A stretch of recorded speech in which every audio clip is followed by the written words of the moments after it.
You're live. Yeah. Morning. Welcome to a Tyke Farming in the Philippines. Don't forget to like, share, subscribe. Ding-a-ling, ding-dong, the bell. It's Sunday morning, 4 a.m. our time. We've got 3 men on site. We're butchering this morning. Ramu came in at 3 o'clock an hour ago. And Win and Roger came in at 3:30.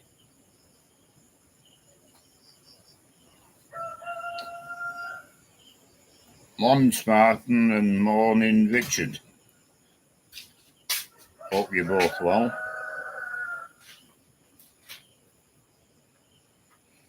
Yeah, it's early start for us. It's going to be a weekly thing, this. If we can butcher each Sunday. How many weeks we've been butchering now on a Sunday this last time? This is the 6th time, sir? This is the 6th Sunday. We've got a couple of orders for next Sunday, but it's debatable whether we'll butcher next Sunday. We've got the pigs to butcher, but we've a fair bit of meat in the building up in the fridge now. So we need to. The pig we butcher today, it needs to all go for us to butcher next week. As far as we know, we're the only ones on the mountain this week butchering. And in the past, we've easily sold a full pig. The pig coming out of there today will be 85 kilos dead weight, maybe a little bit more. So we'll see how it goes. And we'll be butchering chickens this week. As many chickens as we've got over 1.5 kilos live weight. With no chicken left in the freezer. We've got live chickens for sale. How many did we start out on last Sunday in that cage? We've got 5 left. I had 5 left last night. I don't know, 10 or 12. So we sold 5 or 6. We didn't sell any yesterday evening, which we very often do, don't we, after tea?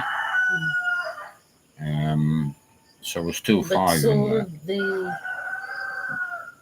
meat there in the fridge, the frozen one, it's all sold. Nothing The chicken, yeah.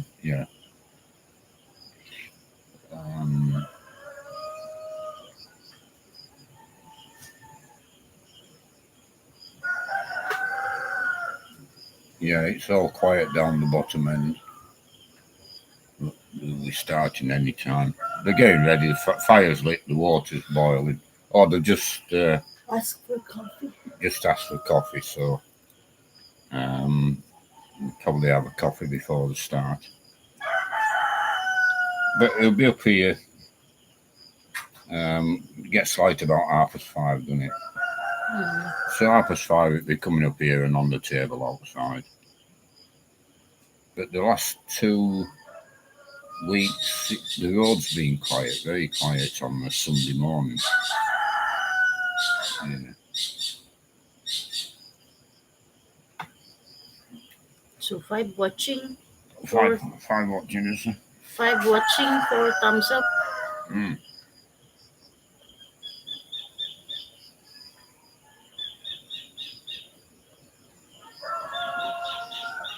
Yeah, Spartan, there's 3 of them on site. I was just saying, Ramu came in at 3 o'clock and Win and Roger came in at 3:30. They're down there now. They're having a cup of coffee at the minute now, I think. And then there'll be... The fire's on, the water will be boiling. They're ready to go.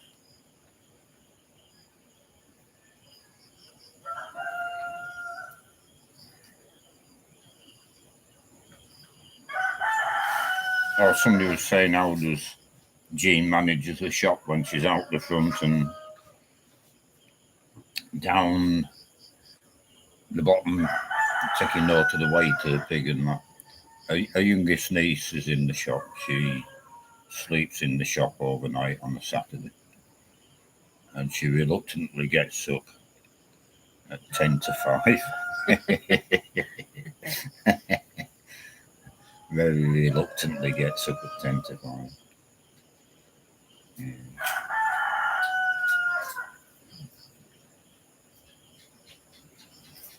But we're all a bit dreary-eyed on a Sunday morning, and then Sunday evening we're all dreary-eyed again. But you know, we're farming these animals, and you got to sell them. And my way of thinking, if we sold the pigs to a pig buyer, we'd make very little, or maybe no money. So that's why, right from the start, I wanted to sell direct to the public, and that's why we're trying to butcher every week to build up trade over time. And we are getting a bit of feedback now. We are building up trade.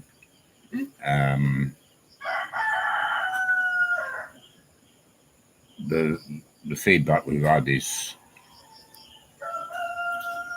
they eat roast pork here, but it's expensive when they eat it that way. So they'll buy a bit of pork and they'll make a soup with it and boil it up, and it has very little flavour that way to me. But maybe not for the Filipinos who eat it that way on a regular basis. But the feedback we've got is it doesn't take a lot of cooking. The meat's tender. And we know the meat's lean as well. It's it really is very, very good pork we're producing. In my opinion, the pork I'm eating. Some of the pork here you get, and it's as tough as out. It's very tender and very flavoursome when it's roasted. When it's boiled up, less so. Still tender, but takes a lot less cooking. That's how Jean got the feedback. She said to a couple of people, it doesn't take long to cook this pork. And that's how she led people into giving the feedback.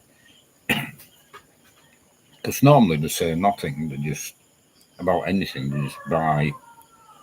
If they buy vegetables, for example, and the poor quality, they never complain, they never say anything. They're just used to getting what they're given. If you've very little money in your pocket, you've got very little choice in life.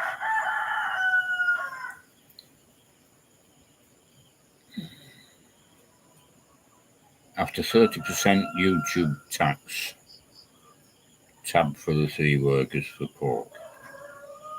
1,000 pesos. That's Spartan again. Yeah. So He's giving every time. No, last week he gave us. Oh, that's a super chat thing. Yeah. Thank you, Spartan. I'm trying to understand the comment.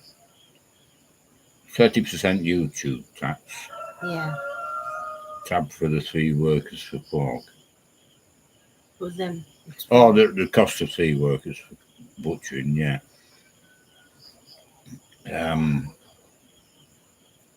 Give it to them. The 30% YouTube tax. I don't know if they set that off us. I remember we did fill a thing in, didn't we? They did take some. Yeah. It doesn't really affect us because the money we get from YouTube is inconsequential, really. We can maybe get what do we get in a month from YouTube? Last time we did get 8,000 pesos. 8,000 pesos, which is 120 quid. Mm. Yeah, he buys us a load of gravel, but we don't get it every month, do we? Sometimes it takes 2 months No. to get above the $100. Mm. I mean, it's very welcome, a load of gravel for free, really. It's 700 peso, David. Taking up the 30%. Yeah,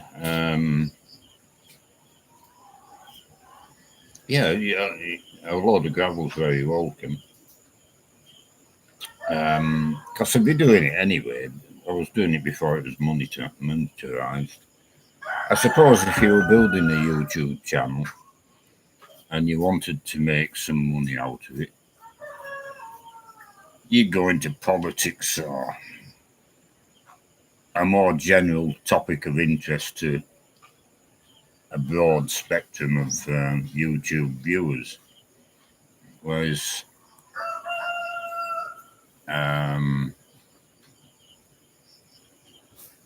a channel like this, which is just on about daily life on a small farm in the Philippines, is a limited interest. But there are a couple of channels doing more or less exactly the same, or I'm doing more or less exactly the same as them, and they do a lot better than this channel, but they work at it. I just pick up the camera 2 or 3 times a day, sometimes once a day, and I don't work at it. I don't put any effort into it, so therefore I'm not going to get anywhere near the same return. And the reason I don't put any effort into it is because of so many other things to put effort into.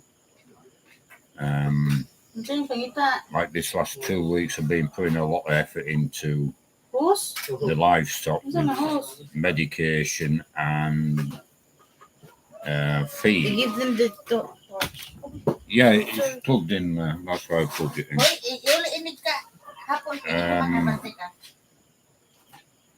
And the shop, I've got to tie all these different things together. I'm working quite hard at the minute. Harder than I've worked for, I don't know, 7 years. But I'm starting to feel a lot better for it now. Because the last 7 years during COVID, when all that nonsense came about, I had an hernia. I was on 3-4 waiting lists in the UK, getting nowhere. And I finished up going to Lithuania and having it done privately. And I was quite at a low ebb physically when I came back from Lithuania. And it's been a long road to get back from that. I think I'm about finally back from that now, but it took a long time. You don't bounce back anymore when you're at my sort of age. But yeah, physically I'm starting to feel really good again. Still an old fella. I'll never be 20s and 30s again, but yeah, doing okay. Enjoying life, that's for sure.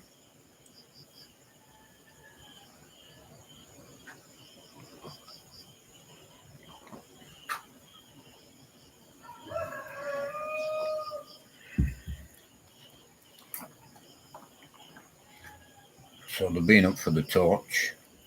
Chicken lights are on. So we'll hear the pig shot. Then tell them we're keeping the one with the spots. Ibilin tong bahay nga katong naaykuan mil. Unsa to siya? Katong dako ba? Okay ba? Gusto ito ato? There's 2 female pigs in that pen. And there's one with a couple of black spots on it. We're keeping that for the gilt. and then the last lot of pigs to come in, and there's a brown female in there. We're keeping that for a gilt. That'll give us five sows when they're farrow, and then we'll be looking for a boar.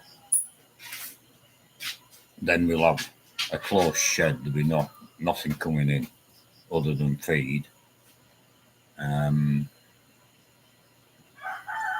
which is a major part of quarantine. They're looking for the hose pipe.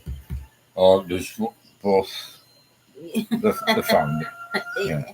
Yeah. Morning, ants.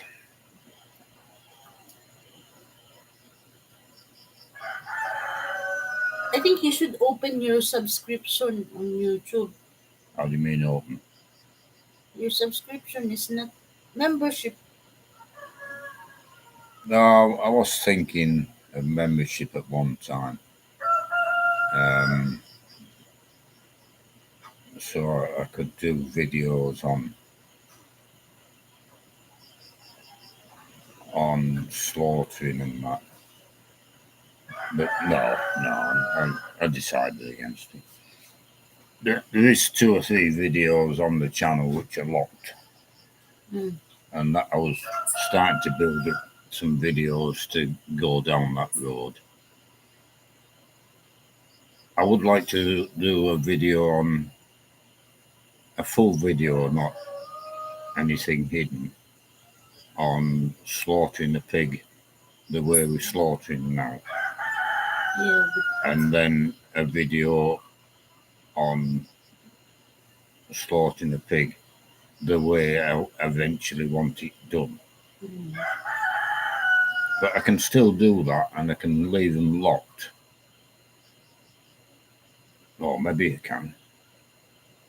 And if people want to see them, they could send them a code or something to unlock it. You can't do that. No, it's membership.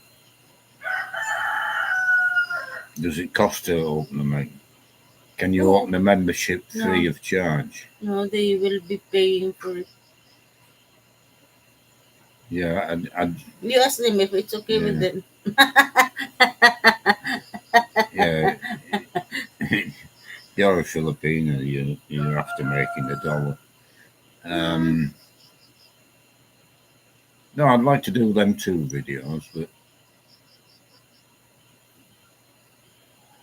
I suppose I could, and if somebody emailed, if I wanted to watch them and emailed me, I could maybe do it. I don't know, I'm not technically minded with this setup. But I will make a full video of how we're slaughtering a pig now before we stop slaughtering this way. And that will enable me then to make a full video of slaughtering the pig how eventually I want to do it. Now, down the bottom we've got a space allocated, and it needs infilled to build a walking fridge, which is low in priority. The money's mostly going on the house at the minute, and then I need to do more down the piggery in the chicken house, the chicken shed. So it's going to be a while before I get round to the walking fridge. But when these 3 gilts farrow, and if we get an average of 10 piglets a piece out of them, we're going to have to sell some of them piglets. And if we don't sell some of them piglets, we're going to have 30 pigs up for sale, between starting at 80 kilos live weight to 120, maybe 140. We're going to have pork every bloody way. And it'll come apparent to everybody then that we have to have storage to handle that amount of pigs in one go. Now, the next time we serve them pigs, we'll serve 2. We'll have 5 gilts eventually, 5 sows eventually. We'll service 2 2 and 1, so it's more manageable. But we're going to have every, say, 3 months sake argument, or 4 months sake argument, we're going to have, eventually we're going to have 5 sows farrowing, however number of piglets it is. So we're going to have to get into the market of selling piglets, for sure. Otherwise, we'll be in the market of selling pigs to a pig buyer at the other end when they're grown out, and that won't be as profitable. We want to avoid that if we can. So selling piglets and retailing the pigs itself, I think, is the way to go.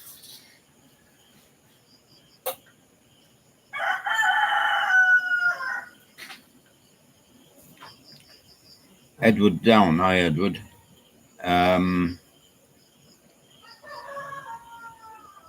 Yeah, we've done a few video shorts. Stupid videos in the main. And 1 or 2 of them have had a lot of views, but they get more views than ordinary videos, I think. A lot of people are like goldfish with a short memory span. You see people all the time, and I'm guilty of it sometimes, on these shorts, and one short leads to another short. And it's like playing these games on your phone. They get a bit addicted, don't they? Yeah, but like I said, we don't put a lot of effort into the videos. If we wanted to get an income for it,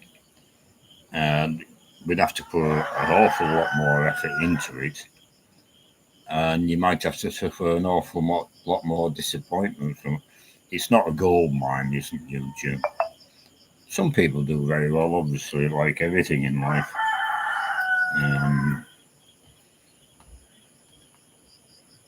You know, you need a personality as well, and maybe I'm a bit lacking in that department. Yeah.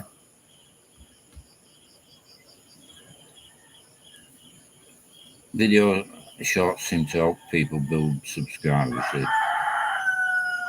They're playing lists without people searching. Yeah, I see. Yeah, maybe do 1 or 2 more.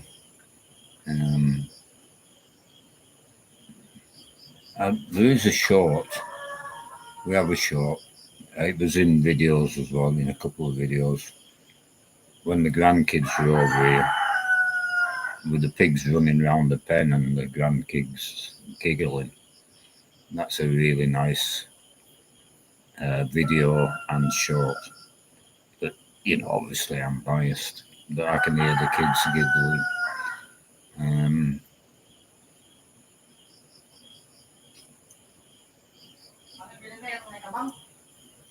Yeah, Spartan. Dako ba? Someone complains on the slaughter, you can get a strike. The one with the spot one will leave? Yes. Yeah, keep the one with the spot. Yeah, we don't want mistaken. The one with spots is a bit longer pig, and it's got more nipples on it. You want to look at it? No, we looked at it this last week, and we decided on keeping the spotted one, so not changing my mind now. That's the one we're keeping. John Witter. No, you miss Spartan.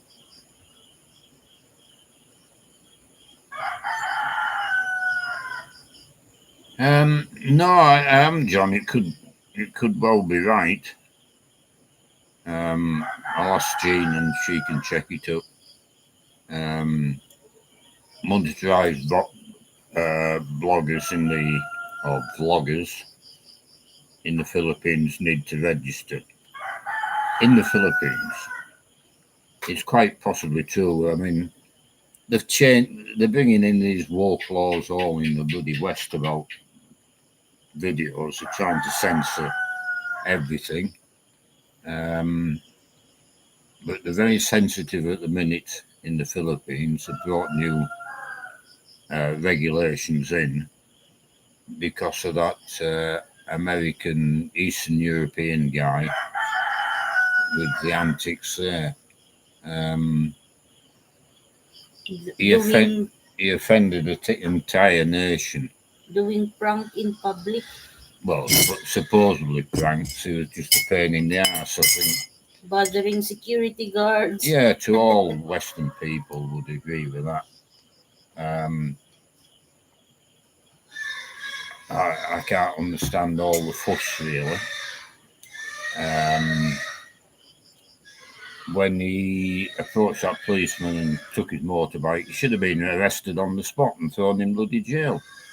Come to court, sentence, and then deported. But he did all them things with security. Couple of people, I think. Couple of policemen. Taking things off the counter, which is theft really in the shopping mall. And he wasn't arrested at any time. The fact that it was a pain in the ass is another thing, but is it illegal to be a pain in the ass? Only if you break the law, I suppose. But stealing a motorbike, disturbing caps public off a couple of security guards, stealing a mask or something off a counter, disturbing the peace. There was plenty to go at. But I think the Filipino system was pretty fair. I don't know where he got 3 years, was it, or something? He's been deported now. Has he been deported? Oh, he's gone? Yeah. Oh, I didn't know. So he's gone, apparently. But they're very sensitive at the minute. People were offended. Ordinary Filipinos were offended. Well, if you're going to do that in public, you're going to get into trouble in any country in the bloody world. Yeah. Anyway, that's all I've got to say about that, I think.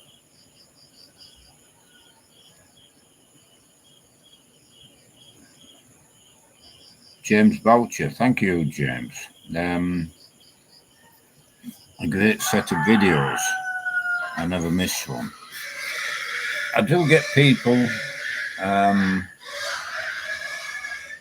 they'll tell me they've watched a couple of videos, and then they're going back to the beginning and binge watching the lot. And there's a lot of bloody videos on there.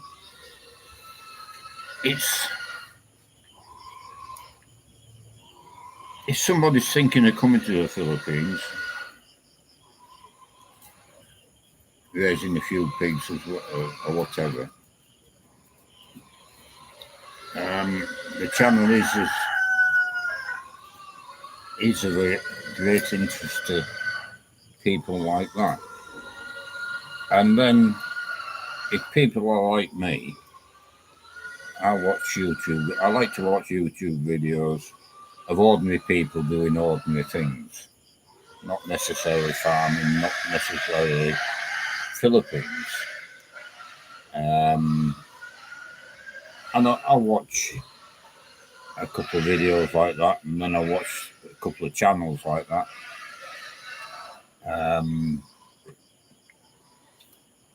Every one for 3 or 4 months.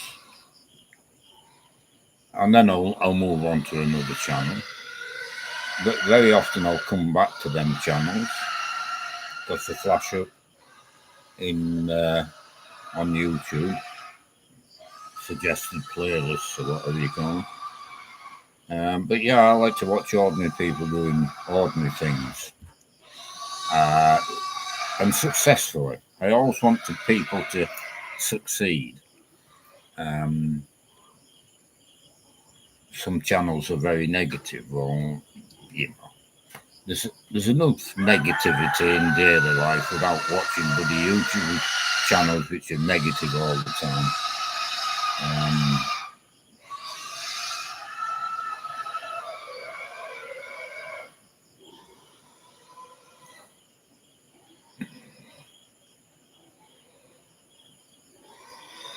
There's always the other side of the coin, Spark.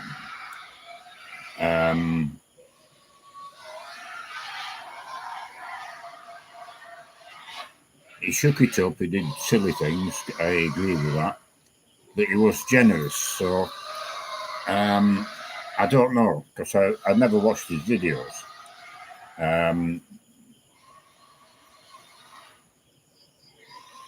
So I don't know what you mean by generous. If he was helping poor people, etc., that sort of thing, then that's the other side of the coin I haven't heard about. And it'd be a good thing if he wasn't a black-hearted bloke, complete idiot. It'd be a good thing if he was a caring bloke.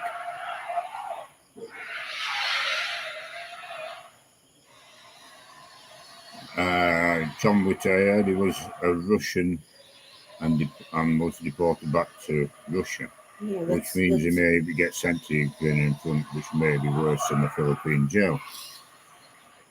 I know he was Eastern European. I didn't know he was Russian, and he was an American citizen.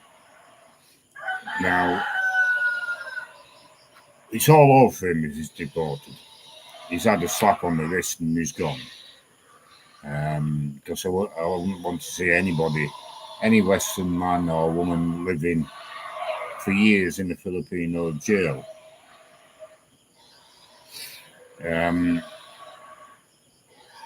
Although, you know, the system here in the Philippines is better than the system in many Asian countries. But Filipinos live on rice from childhood, whereas Western people don't. And it takes toll. The system takes toll here. I know they can sit in jail here waiting for 2 years just to go into court. That's another thing about this fella. He got to court very quickly. And so I'll hold my tongue about him because I don't know. He was very generous, so I might have been a bit too hard on him. But on the face of it, that was my opinion and still is until I learned differently. But no, Johnny, he's back in Russia. He definitely won't be sent to Ukraine.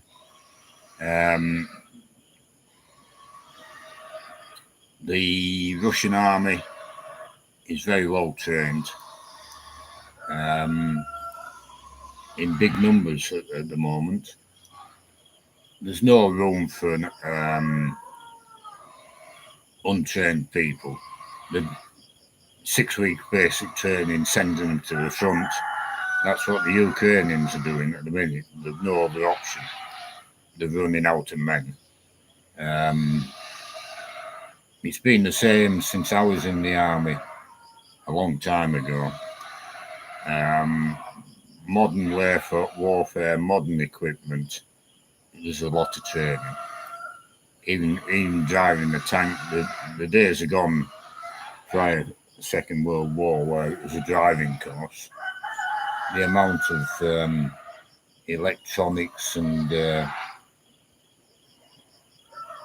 global positioning, all this technology takes a lot of training for soldiers nowadays.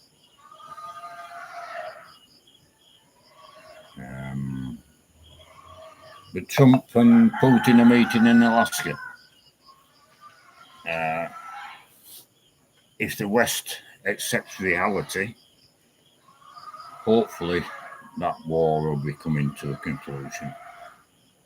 But the West aren't showing any signs of accepting reality. When I say the West, yeah, I think you can say the West. But the Europeans, Britain, and a large slice of the policymakers in America just haven't got a clue what's going on in Ukraine.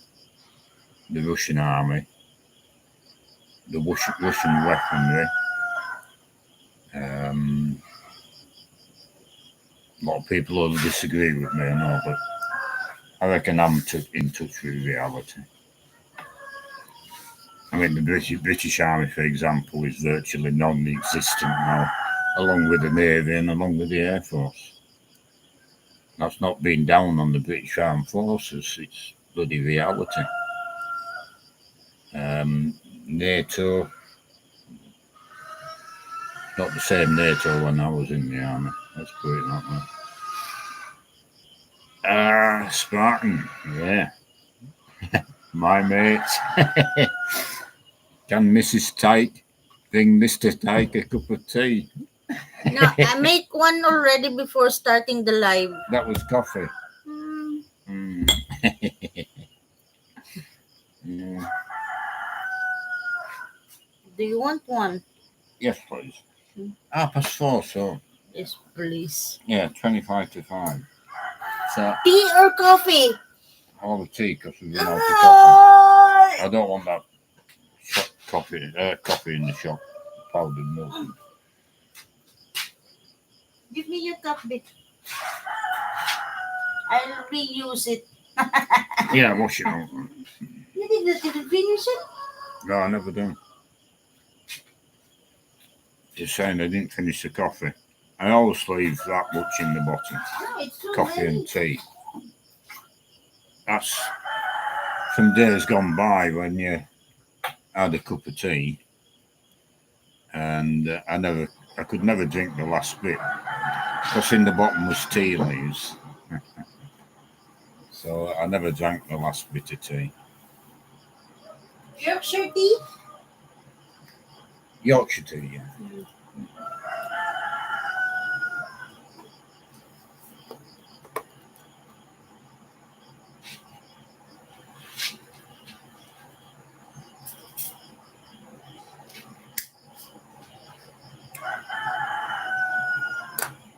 In the ad, it said bring me 5.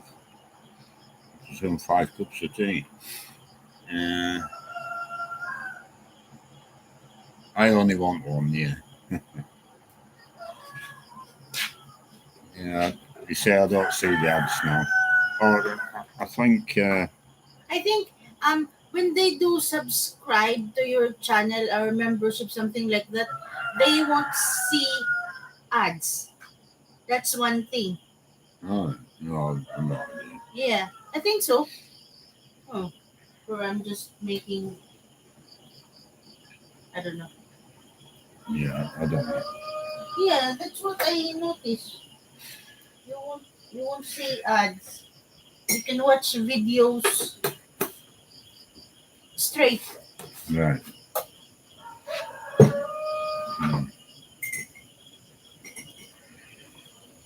Yeah, I'm quite happy just plodding along as I am with YouTube, to be honest. I was up to 5 or 6 weeks ago, just leaving everything to the work fellas, talking to them about the house build, but cleaning pigs out and feeding pigs. I showed them how to do it, like fermenting feed, and then I just left them to it. But maybe 3-4 weeks ago, I started thinking, no, it's not going quite the way I want it to go. I mean, these 3 fellas are good, don't get me wrong. But I've been fine-tuning things. You continually have to fine-tune things with any business. And make no mistake, farming is a business. You need to be continually doing that. So I've maybe 3 weeks ago in earnest, I started taking control of different aspects of it, feeding, medication, etc. And it's been a fair bit of work for me. but we are showing progress, I think, now. And I was saying on a video, 2 or 3 videos ago, if you chickens, dead loss in chickens. Here's your tea. Thank you. if you take it overall, there's quite a few chickens were dying. Now we had 2 bad storms go through, and these storms affect the chicken. And I was surprised we didn't have any dead loss with them storms. So I've compartmentalised them now. I've got meat birds, I've got his own hatchlings I look at, and the local birds down the bottom, and then I've got the birds in the pen. And when you separate them, I've got the meat birds under control. No dead loss of any concern in that batch of birds.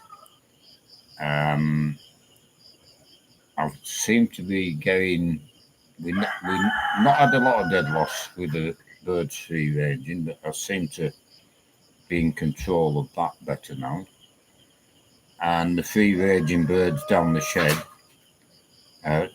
mostly his own hatchlings and local birds. Not a lot of dead loss, but we've had some. And we had 2 out of that pen, which we separated. 1 died and 1 we butchered. I let them butcher. And then with another one out of that pen where I tried antibiotics and that died. With 1 at the minute in that pen, which was on yesterday's video, I think, a cockerel, which we don't want to lose. Antibiotic injection, it'll get another one today, and then it'll get another one the day after.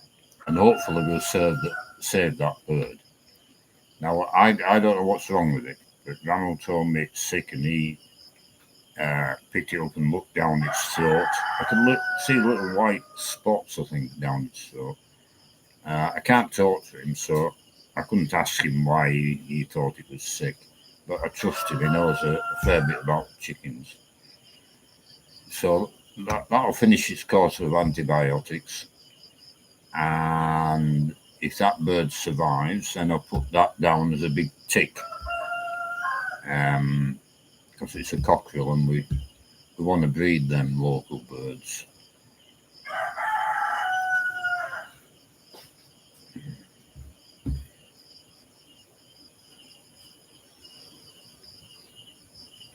Hi Lee Hill.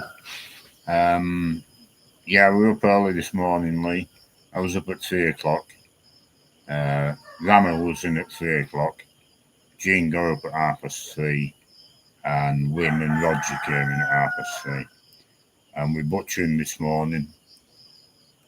I haven't heard the pig. Have you heard the pig?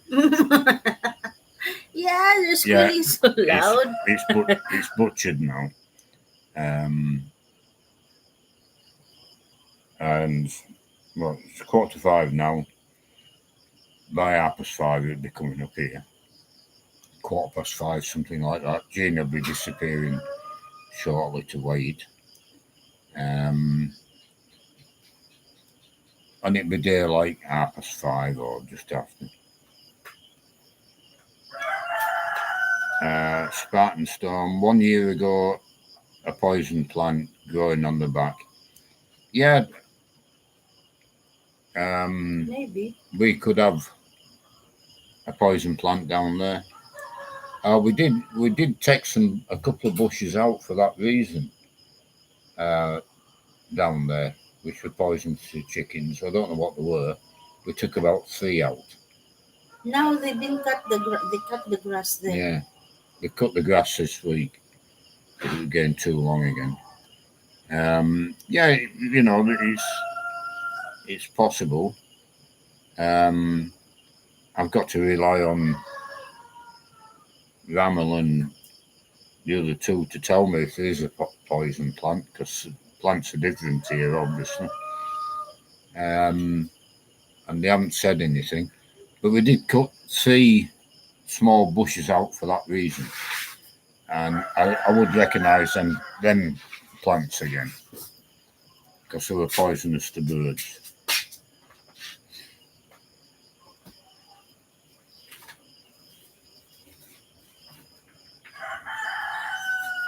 Tony Pipe.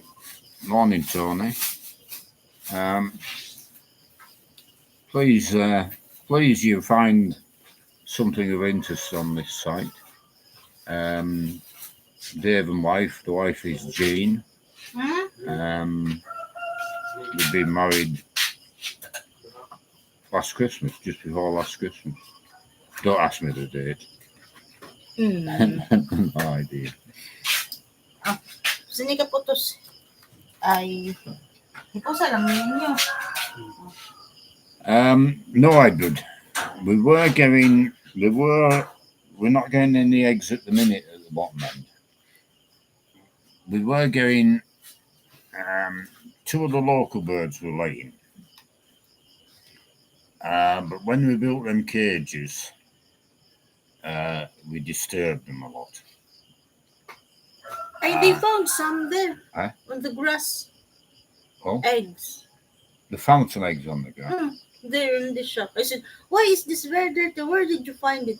How long is this egg? And then they said, oh, Roger found that one there in the grass. I've just learned now that they found eggs in the grass when you cut the grass, Roger. So the local birds are still laying.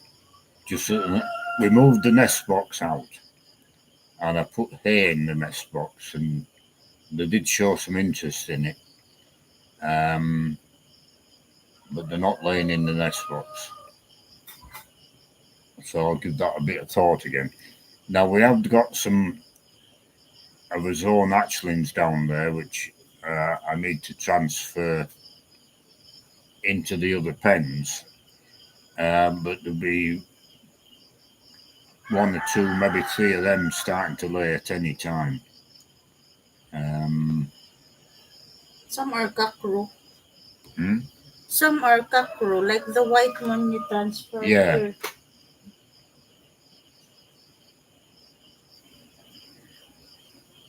Yeah, but they're not laying in the nest boxes, so we're not getting any eggs out of them.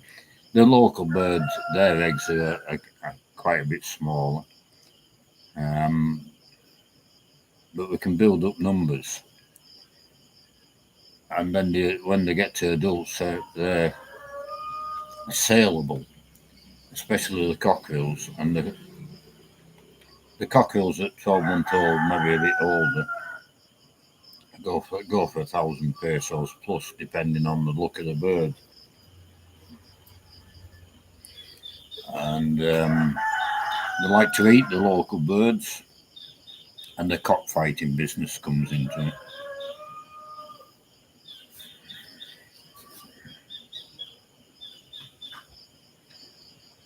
Yeah, but so hopefully I'll move that nest box again or whatever. But we're going to be down there putting a concrete floor in as well. I wanted it left dirt initially.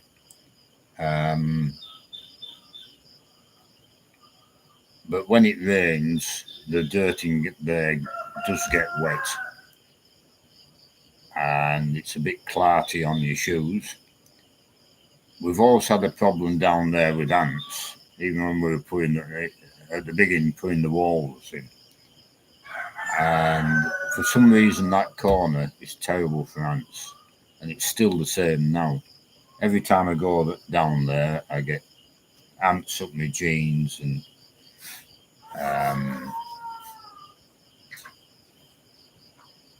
for different times of the year, we get a ginger coloured ants. They're only small, but they sting quite badly.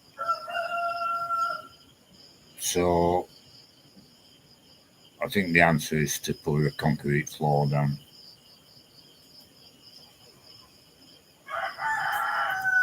Then at least you can see the ants. If they're swarming from one particular place. and I've got ant powder. It's cockroach powder in the packet, but you put a bit of that powder on the trail of ants and they disappear. They don't come back either. They must take it to the nest and it destroys them all.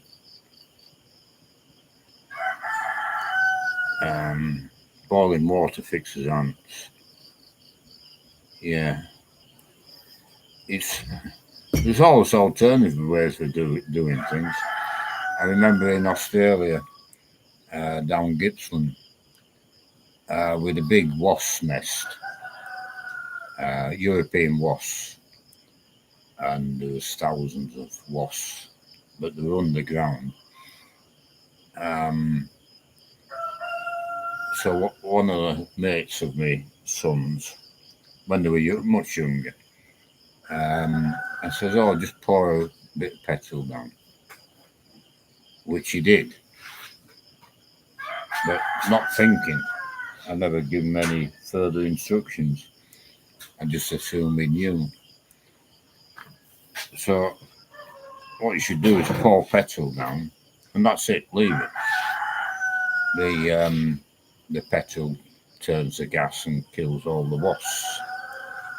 But no, he poured a bit of petrol down and blew them up,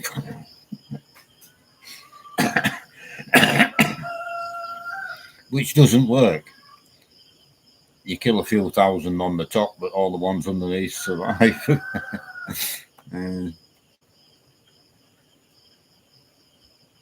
But the Australians, they're frightened of European wasps, or they were, because they were strange to them.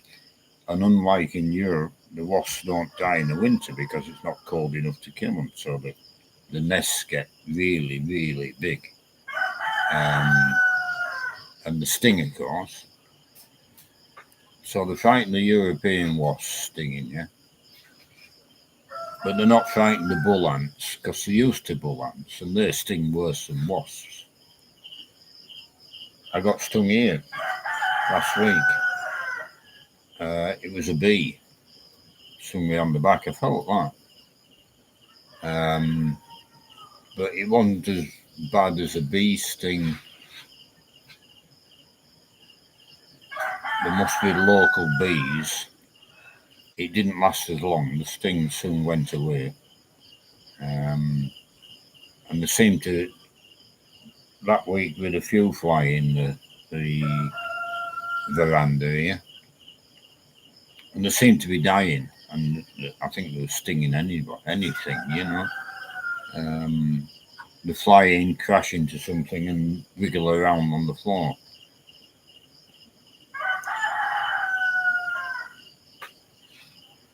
Lee, yeah, Ardiflex. I'm putting on the wall. There's a big difference in price between the thinner one. I don't know how many mil or fractions of an inch it is. Quarter. Is it quarter mil? Quarter inch. And the thicker ones, half inch. I think they'll go to 3/4 of an inch. And there's a big difference in price. So I'll be putting the thinner one on. I'll just buy 4 or 5 sheets. And I'll put the thinner one on and see what we think. And if I can get away with using the thinner one, because we're going to be using an awful lot of them, that's what I'll use. But if we have to use the thicker ones, if I'm not happy with it, then we'll use the thicker ones. It just means it'll take longer. But we do it best we can and let the time scale take care of itself. And in the bathrooms, blue board. Well, I looked into that this week. This Ardiplex is moisture resistant, same as blue board, and it's suitable for bathrooms. Whether you tile it, well, if you're tiling it, it's making it even more suitable. But you can waterproof it and paint it. You don't have to tile it. So I don't think you can get blue board here. You maybe can, I don't know. But this Ardiflex is going to do do the job. I just seen on YouTube this week as well. James Hardy has stopped manufacturing Hardiflex in the Philippines. Quite recently, I believe. So the price of that will go up. It'll be all imported, of course.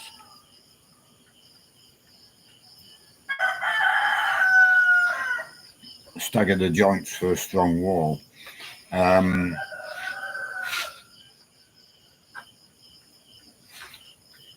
Yeah, we'll stagger the joints wherever we can. Down the right-hand wall, as I'm looking at it, I shall put, it's 10 foot high is the wall. Well, I shall cut sheets in half to 2 foot widths, and I'll go down the full length of that wall, just putting a 2 foot wide piece of sheeting on. That'll allow me to put my sockets where I want them to be, and the plumbing for the bathrooms. I maybe put a couple of sheets upright in the bathroom so we can fit the plumbing to where it's coming out. And that'll be, I'll fill the wall, 2 foot section on the bottom, and an 8 foot section, the panels vertically, I'll give me nearly 10 feet. So that bottom wall, I'll have a join all the way along at the bottom. And if the panel has to come off for electricals or plumbing, that'll be easy to take off as well. That's the way I'm thinking.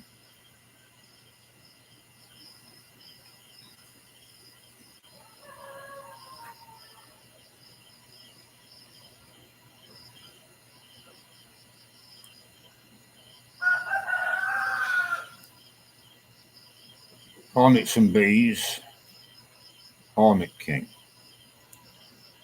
Is it produced? That's either a product or it's a YouTube channel.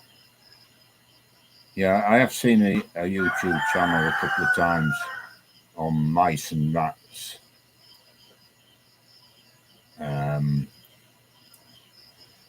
Mouse traps are like feeders for chickens. There's a myriad of different ideas and ones.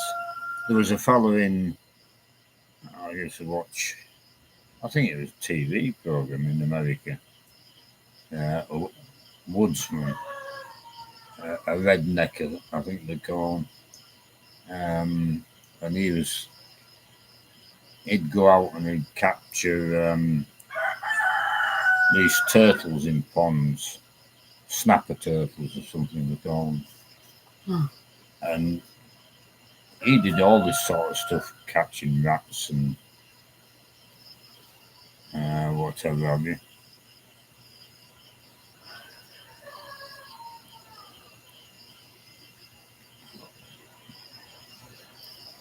Yeah, YouTube. 2 YouTube channels. Spartans on about. Like I say, I like to watch YouTube channels, ordinary people doing ordinary things. But I wouldn't want to be up to my neck in the pond chasing these snapper turtles. He used to feel them with his feet and then grab them.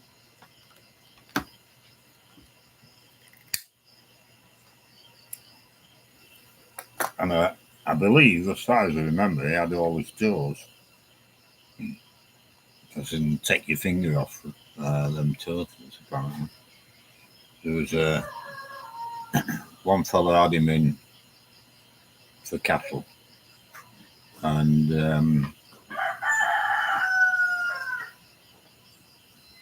a cow, one of these turtles had took a nipple off, complete nipple gone.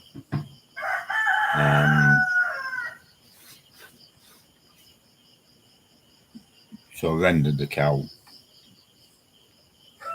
of very little value.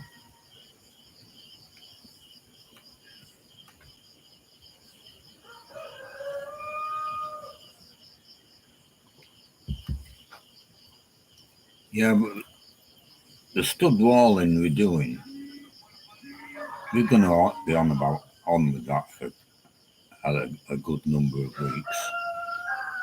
Um, it's a big area to do, not just the walls, the ceilings, the gable ends, the eaves on the veranda and the other side, the eaves at the front. There's no eaves at the back. But on the other hand, it's quite a good job because um, the studs go quite a long way for the cost of them. So I'm not getting a big bill at the minute for materials.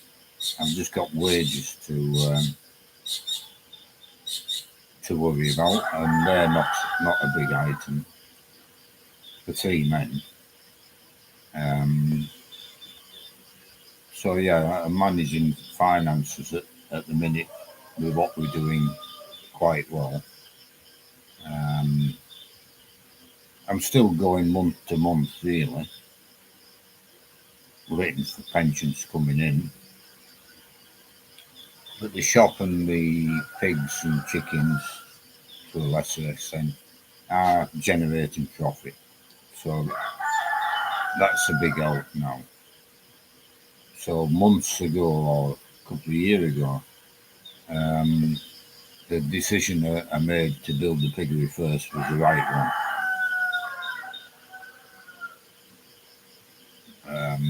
I was talking to Win this week, and I think I'm finally going to understand it. Like a couple of comments on YouTube here. Why are you putting all this stud walling? Why not just paint the concrete, fill it in and paint it? Which you could do, but I rented a house in Richwood, which is in Compostela, concrete house, uh, a new development for Filipinos in the main. I hired this unit for two B&B, and the entire house was made out of concrete, apart from the tin roof. And it was impossible to live in the bloody thing. It was unbelievable hot. And the Filipinos were all outside, they all sat outside all the time until 9 o'clock, 8 o'clock at night, until the house cooled down a little bit to move back into. But concrete, it retains the heat all night as well. And it was 2 rooms upstairs and 1 room downstairs. We started off upstairs, couldn't live up there at all, and we lived in the 1 room downstairs, cooking bed there, and that's how we lived. That's the only place we could sleep was downstairs with the 2 fans going. And I first rented one down there when I first came over. I think I stayed for 5 months the first time, and then when I came back, I rented another one, but a lot cheaper, not on B&B, and had a 6-month lease on it. But I stayed for about a month. It was getting to me, and we bought this container cabin here and put it on site.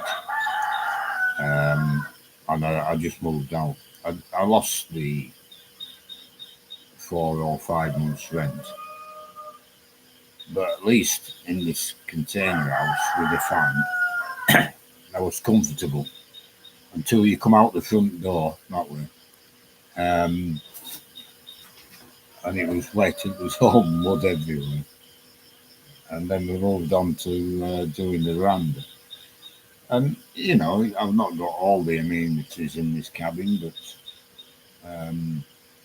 better than camping. I'm reasonably comfortable. I've got everything I need, really. So I'm not desperate to move into the house. So I can take a bit longer in time and do the best job we can.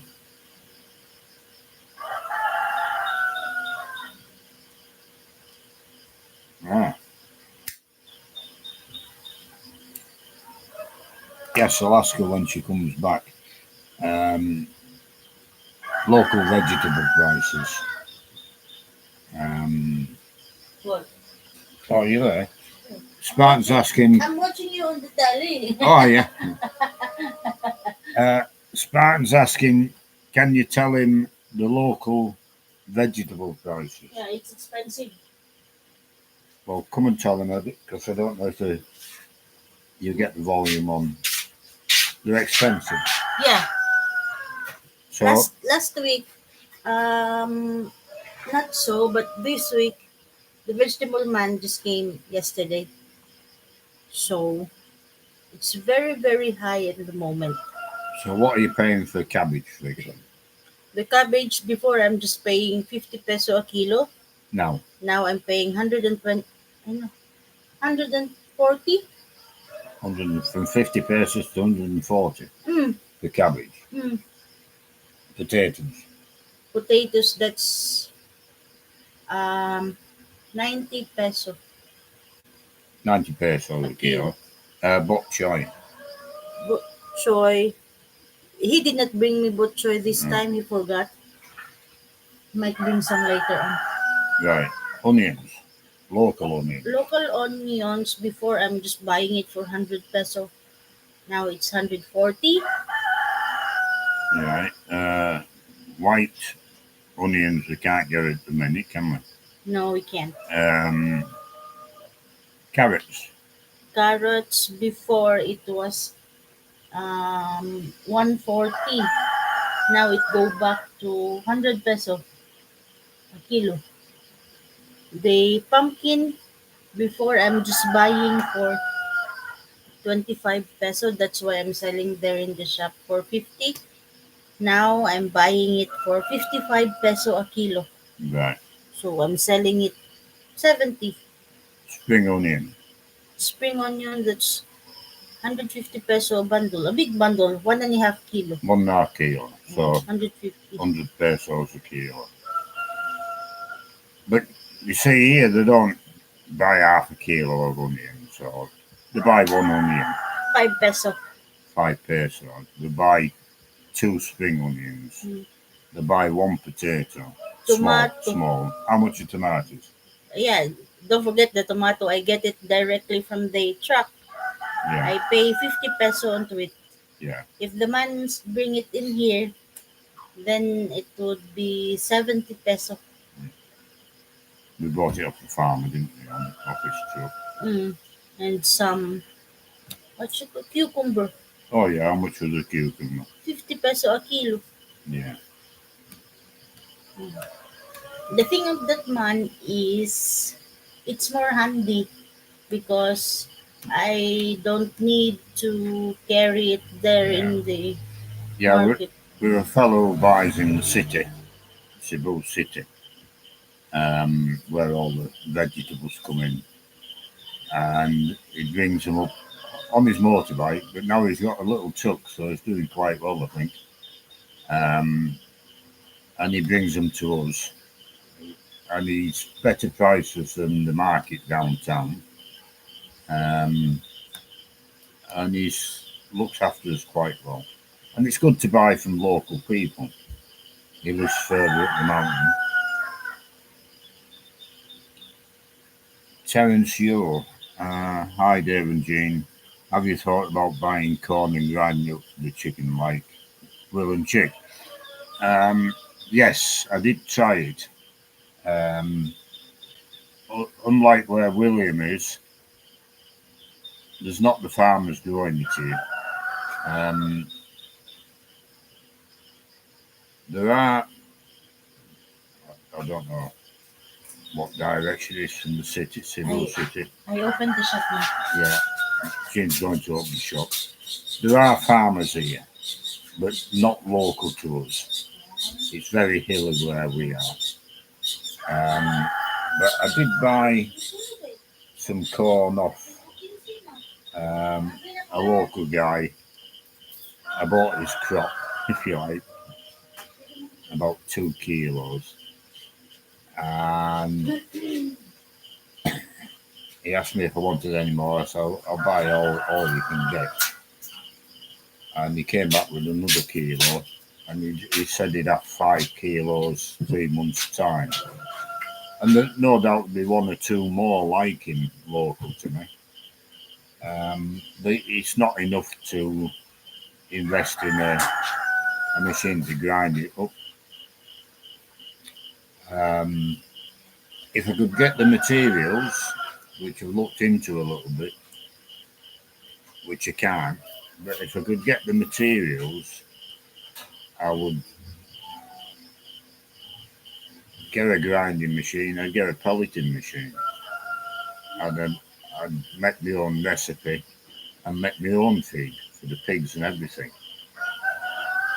But buying the ingredients locally, like from the feed store, instead of paying 55 a kilo for pig feed to make up my own recipe, I'd still have to pay 45 pesos a kilo for the corn. And the soya beans, maybe 60 pesos a kilo for soya beans. So it's just not cost effective to think about it, to do it at the minute. But who knows in the future, you know. If I could get fish meal, for example, or if I could get brewer's waste, I forget what they call it, or waste from a biscuit factory. Anything like that, if I could get in the future, then I could build a recipe for the pigs around that. It might be cost effective to do it. Because these little machines aren't that expensive in the scheme of things. But you need the materials. I mean, if I could buy corn on the cob with the kernel and the cob still in it, that'd go through a pelleting machine. But you couldn't feed that to pigs alone. You know, you need different things going in there. You need the correct protein levels and the correct fibre levels. Fish meal and that puts minerals in. If you're going to do something, you have to do it right. And it's not an effective way forward for me here at the minute. If I was in Bow Hall and I had 20 acres, I could gear up and grow a lot of my own feed. But I'm not. I'm on 1,800 square meters. I intend to grow vegetables. That'll be my last project to do.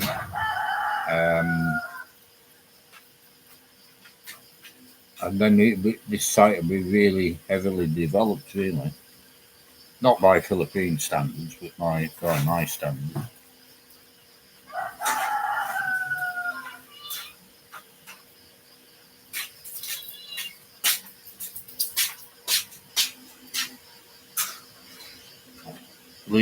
The double wall is a good plan. I like it. It would be nice to get some insulation in it. Well, the air gap is insulation.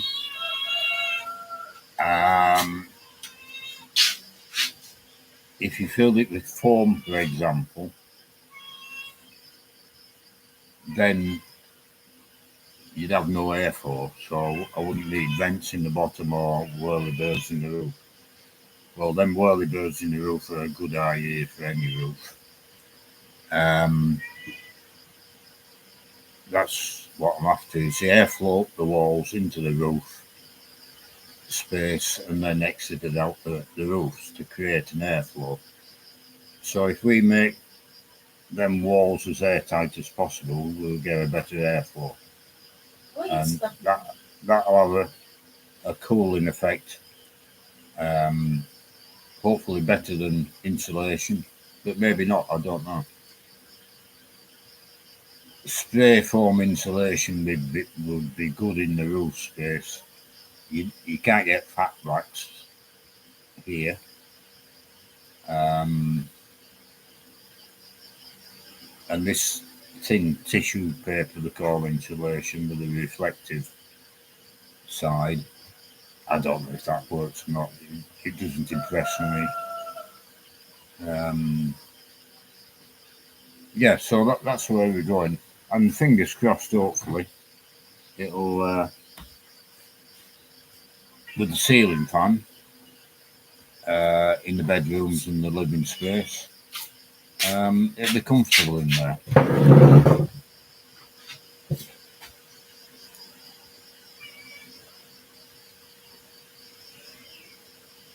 Spartan Storm, no, we don't sell seeds in the shop.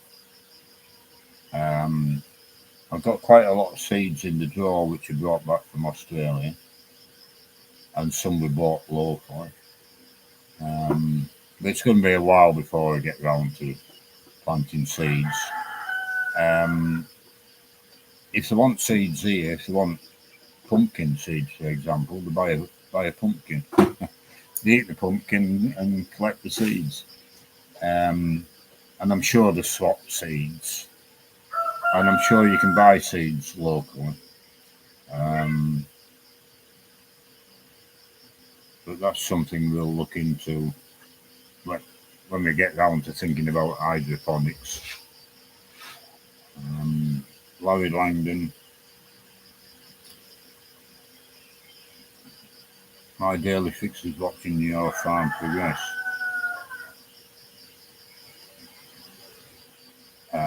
Really like everything you're doing. We are moving over end of next year. Hi, Larry. This is where a channel like that is a really good interest, because you get an idea of what we're doing, how it's going, the mistakes we're making, the successes and everything. The relationship between me and Jean. You get a little bit of insight into that, the Sari shop and how that's going. But it's a niche channel. It's of great interest to people thinking coming over here.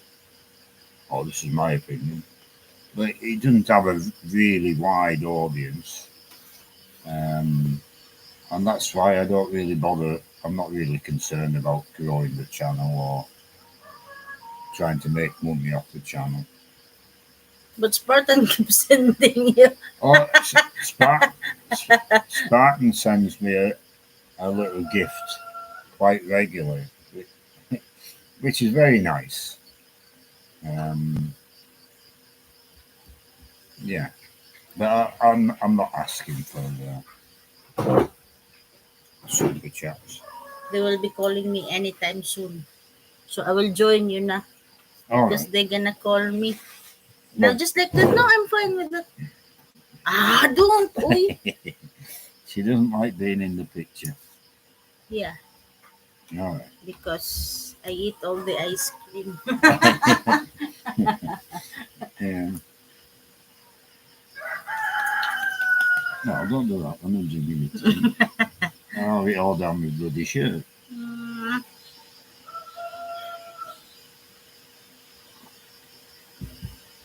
No, I've been talking to. I know you read that comment. Spartan, friend from Thailand, passed away last week. They did well with black soldier fly protein drugs and chickens. Yeah, I haven't looked into black flies, soldier flies. No, you can buy a setup where,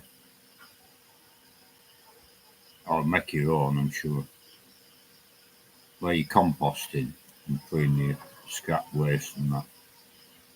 And the soldier flies do what they do, lay the eggs, And then when they hatch into grubs, they crawl up a little ladder, and there's a box, and you empty the box every day.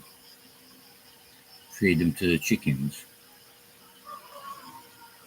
Um, all these things are possible if you want to put time and effort into them. What's crossed my mind here is these geckos. If you could somehow harness the geckos into feeding chickens, because they breed like bloody hell. I'm sure some people are doing that. But,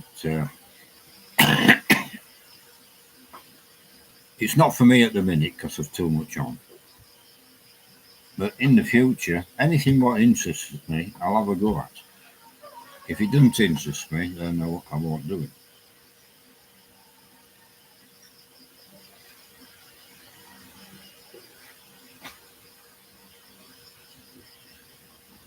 Larry Langdon. Yeah, well, all your learnings are our learnings, or our learnings for us all. Create the way you strive for the best results. Well, you got to. You never succeed at anything in life unless you're very lucky or in the right place at the right time. I've been self-employed all my life, and sometimes you get instant success, but they're very rare. Most of the time, you've got to work at it. So you put the initial effort in and build something, and then you've got to improve it, and eventually it comes. You can make it more profitable. Anybody who thinks they can build a little business by opening a sari shop, that's it. Give your wife, girlfriend, or whatever in the Philippines 100,000 pesos. Open it up, away you go, and you're done. It's going to fail. You got to work with your Filipino girlfriend, wife, or whatever. Lot of pressure on her, family pressure, etc., etc. Most women here are not used to managing money. Most women here must get money in one hand, and they have to eat it, goes straight out to the other hand. There's no spare money to manage. Jean was a little bit different because she'd been doing various things, baking this, that, and the other, and selling it, and then getting some couple of crates of soft drinks and selling that. So she had a bit of experience.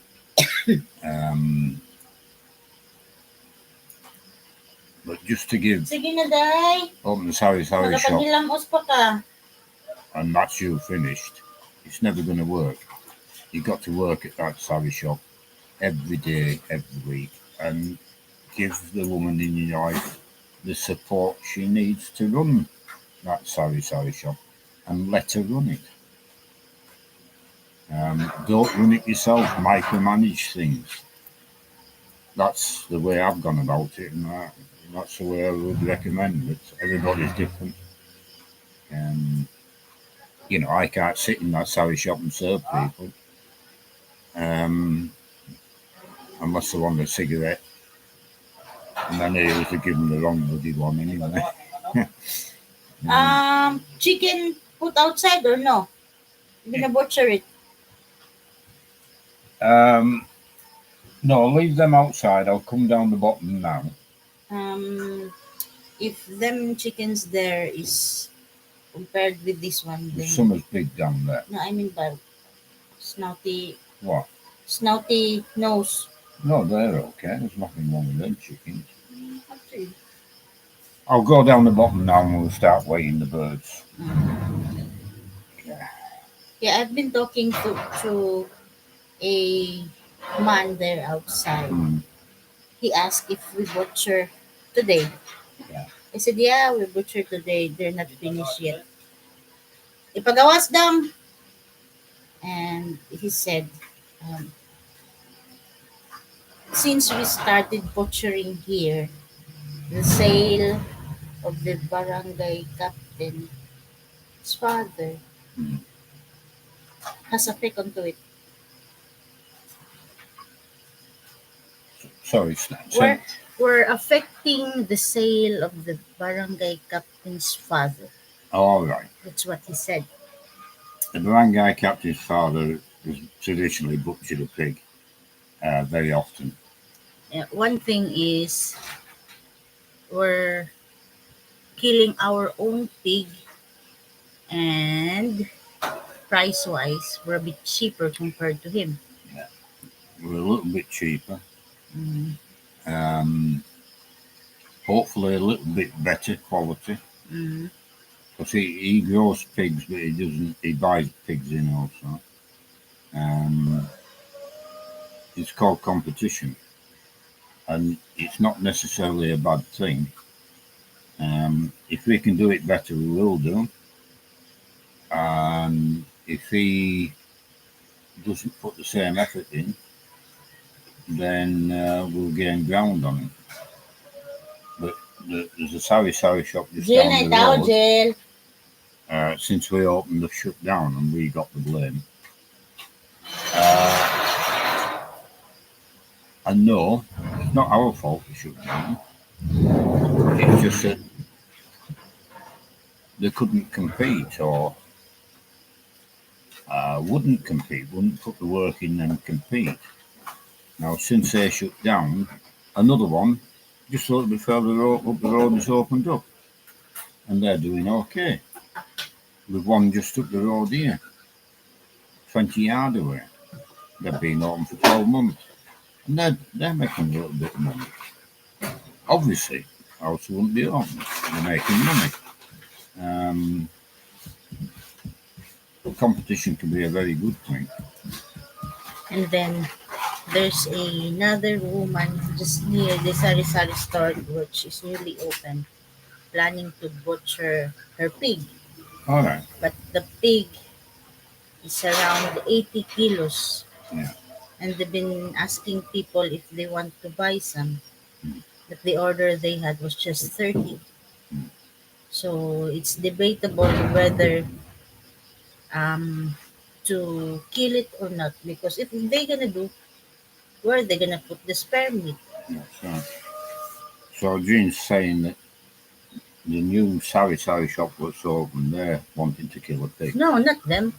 Oh, Near to oh, them. near the new sari.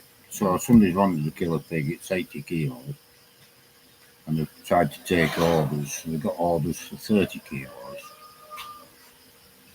So let's say they sell another 20 with 30 kilos left, and there's nowhere to put it, which has happened the other day. From up the mountain here, there's 20 kilos left, and there's nowhere to put it, because that's why we've got a freezer to manage that. And when we get in full production down there, it's going to be very, very self-evident that we need a walk-in fridge. Because if we've got over a period of a couple of weeks, 3 weeks, 20 pigs to sell, we've got to be able to store them.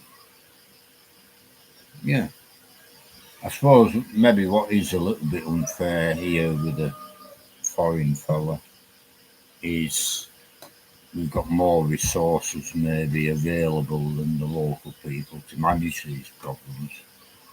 No. What they're thinking is um, that's why the shop is running like that, because you always give something to restock the shop, which No, is no. not right. No, you're self-sufficient in that shop, and you have to be. That's what they're thinking. Yeah.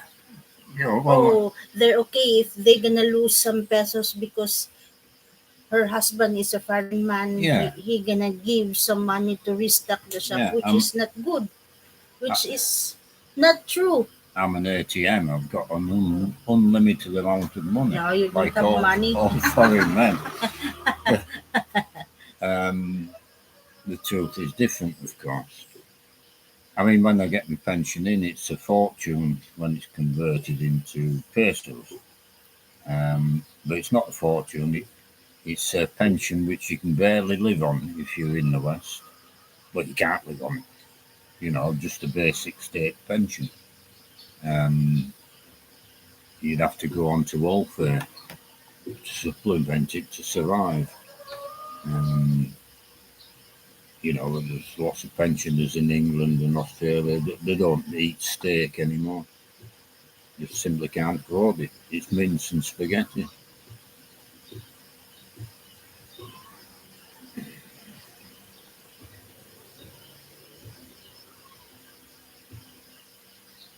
Spartan, he floats a box in water, takes very little space. So that's for the black Soldier fly. soldier flies. Now, I've never come across anybody floating a box in water. But I haven't looked into it, you know. I've heard about it, but I haven't looked into it. It's service, yeah, very important, Spartan service. You've got to be polite to customers, and we always are. Jean realises that. But also, especially in the Philippines, you've not got to be shy in saying no. Um, it's not hard to say no, it's only a little word. It flows off the tongue with no effort. But here, nobody wants to say no to anybody. And if you say yes to everything, then you're not going to last long. So it's 5:30. An hour and a half. That's gone very quickly.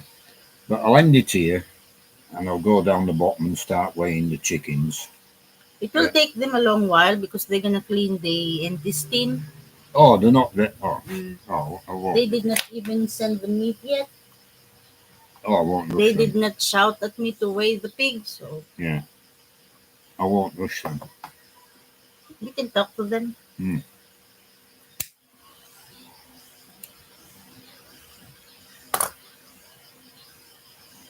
Yeah, services in any country, it's essential. But that doesn't mean to say that you allow customers to walk all over you. Anybody, if anybody said to Jean and I got to know about it, oh, I'm going to go somewhere else. Yeah, off you go. It's your money, you spend it where you want. Um, Yeah, see, other sari shop, that's what they're saying in there. Customers told me. When they're having their tea or they're making tea, they won't bother to serve in the shop. yeah. But me, I start making tea 5:30, then it will be finished 8 o'clock. Yeah, but At my waist. what Jean's saying there is she'll sit down to eat a tea. And she'll go 10 times to serve somebody. Now, there's two sides of the argument here. No, you can't ignore customers and have them standing there for 15 minutes while you eat your bloody tea. It's not on. But she's up and down and up and down. She never gets a meal in peace, or very rarely. Um, so it's up to her to arrange it different. So she makes her tea early so she can sit down and eat it before the woman who works in here goes. I will weigh the pigs. Yeah, she's going to weigh the pigs before the woman goes, and then she can get her tea in peace. But she never does that. So I feel sorry for her sometimes, but invariably she gets up laughing, serves a customer, and it doesn't matter to Jean whether her food is hot or cold. It doesn't matter. Whereas food for me has got to be hot. I can't eat cold chips. I can eat cold boiled potatoes as a salad and this sort of stuff. But she's up and down and up and down. And invariably, sometimes she gets a little bit annoyed. But invariably, she's just laughing.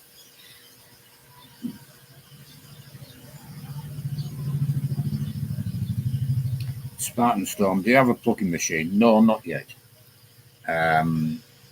We've just started butchering chickens, and these meat birds have very few feathers on them. And they can do 20 chickens in no time at all. Obviously, a plucking machine is a thing for the future. The first thing is to get the setup for butchering pigs done. It's still a while away. It's going to be a cost. I can see the meat coming up now. But a setup for butchering chickens as well. Hot water boiler, plucking machine, cold water container, and then dress the chickens. Because I can see us quite easily doing 50 chickens a week.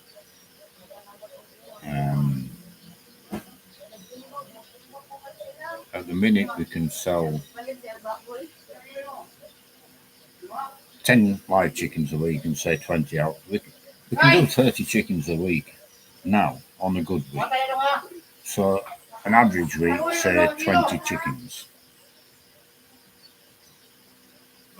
Now, I'm set up for that. I've got maybe 140 chicks coming on in the next batch. So 100 of them will be ready at the same time. But they don't take up a lot of space in the freezer. So we can manage that number. Got to keep the production going. Got to build a machine and keep it running.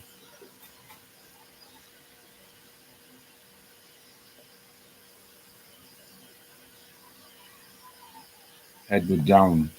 You're right, Edward. We don't like to run out of stock, especially on essentials. And sometimes we do the odd thing, but we try not to. But we don't have the money now with building the house to put any extra in the shop. This last 3, 4, 5 months, Jean doesn't come to me anymore more to borrow money. I'll lend her money, but I need it back that week. So she's having to manage the stock a lot more effectively. Now she wants stuff from Prince in Danau, but she can't go until next week until the money builds up a bit. Because she'll spend 20,000, 30,000 pesos in there.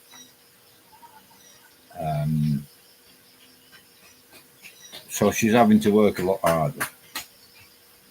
First customer outside.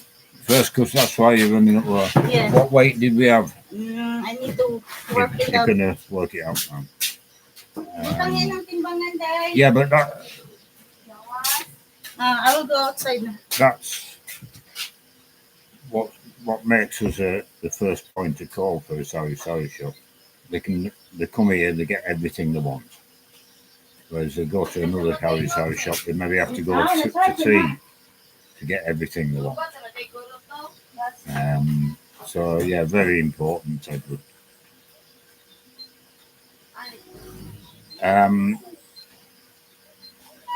For chickens, John,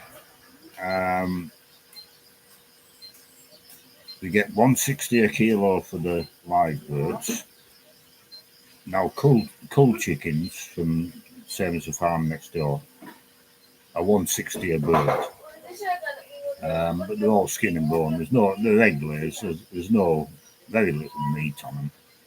Whereas our chickens are meat birds, and they're fat, they're plump, a lot of meat on them. Meat to bone ratio a lot higher. So we get 160 a kilo. So that'd be just over 300 kilos for a 1.8 kilo chicken. Now the frozen birds, we get 200 pesos a kilo. So a 1.8 chicken becomes a 1.5 chicken out the fridge. And we get 200 pesos a kilo. 200 pesos a bird. The head, the neck, the feet, and the guts, we don't really bother with. They like to cook up the feet here. Jean likes to eat the feet. Not so much the heads. I said to them, well, take the heads away, take them home if you want, and the necks. The liver and the crop, we get Jean sells them for 160 a kilo.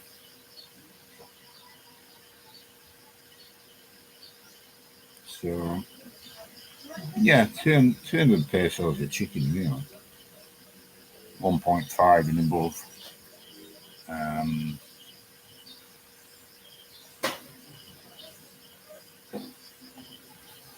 Now, I'm not very good at paperwork, me. I've never liked paperwork. Jane keeps a record, not a complete record, but she likes the books with a pen and paperwork.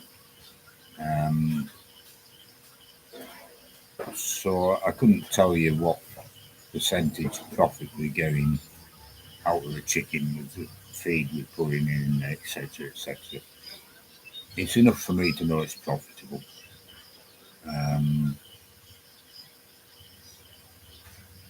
Chickens are not expensive to keep.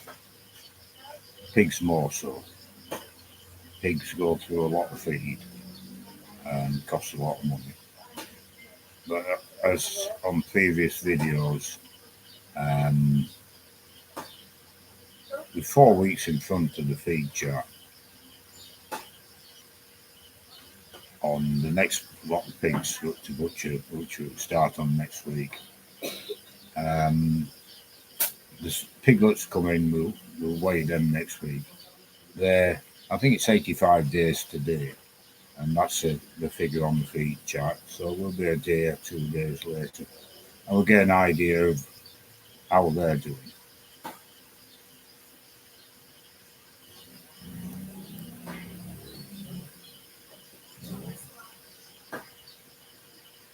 Lawrence Cow. So first name Carl, I suppose. Hello. Hope you're doing well, Carl. Yeah, I'm just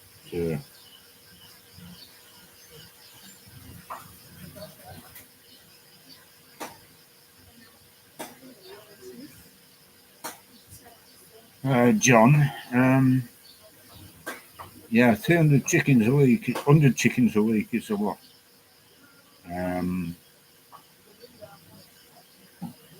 But it's possible.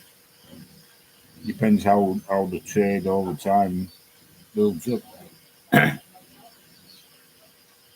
There's no instant successes. This shop's been going, I don't know how long now. 12 months, maybe 18 months. Sometimes it can take 5 years my experience in the West, sometimes it can take 5 years to build to the full potential. I would say 3 years or 2 years minimum in any business you open up in the West, or in the UK or Australia anyway. Sometimes you do well straight from the get-go, but very often you have to adjust and tinker and fine-tune and everything else to maximise your profits over time. It's 88.5. 88.5. Yeah. So just short of 90 kilos dead weight. 88. Ay, gikuhaan na sa lumuwa. Right, so Gikuhaan, Roger. the meat's up here, so I'll leave this video there.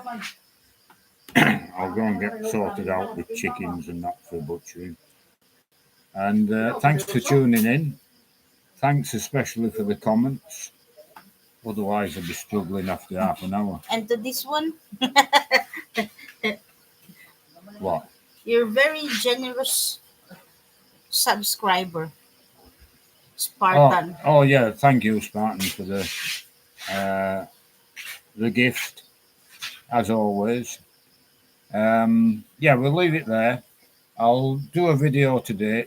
The last couple of videos I think have been late uploading because the Wi-Fi's been messed up again.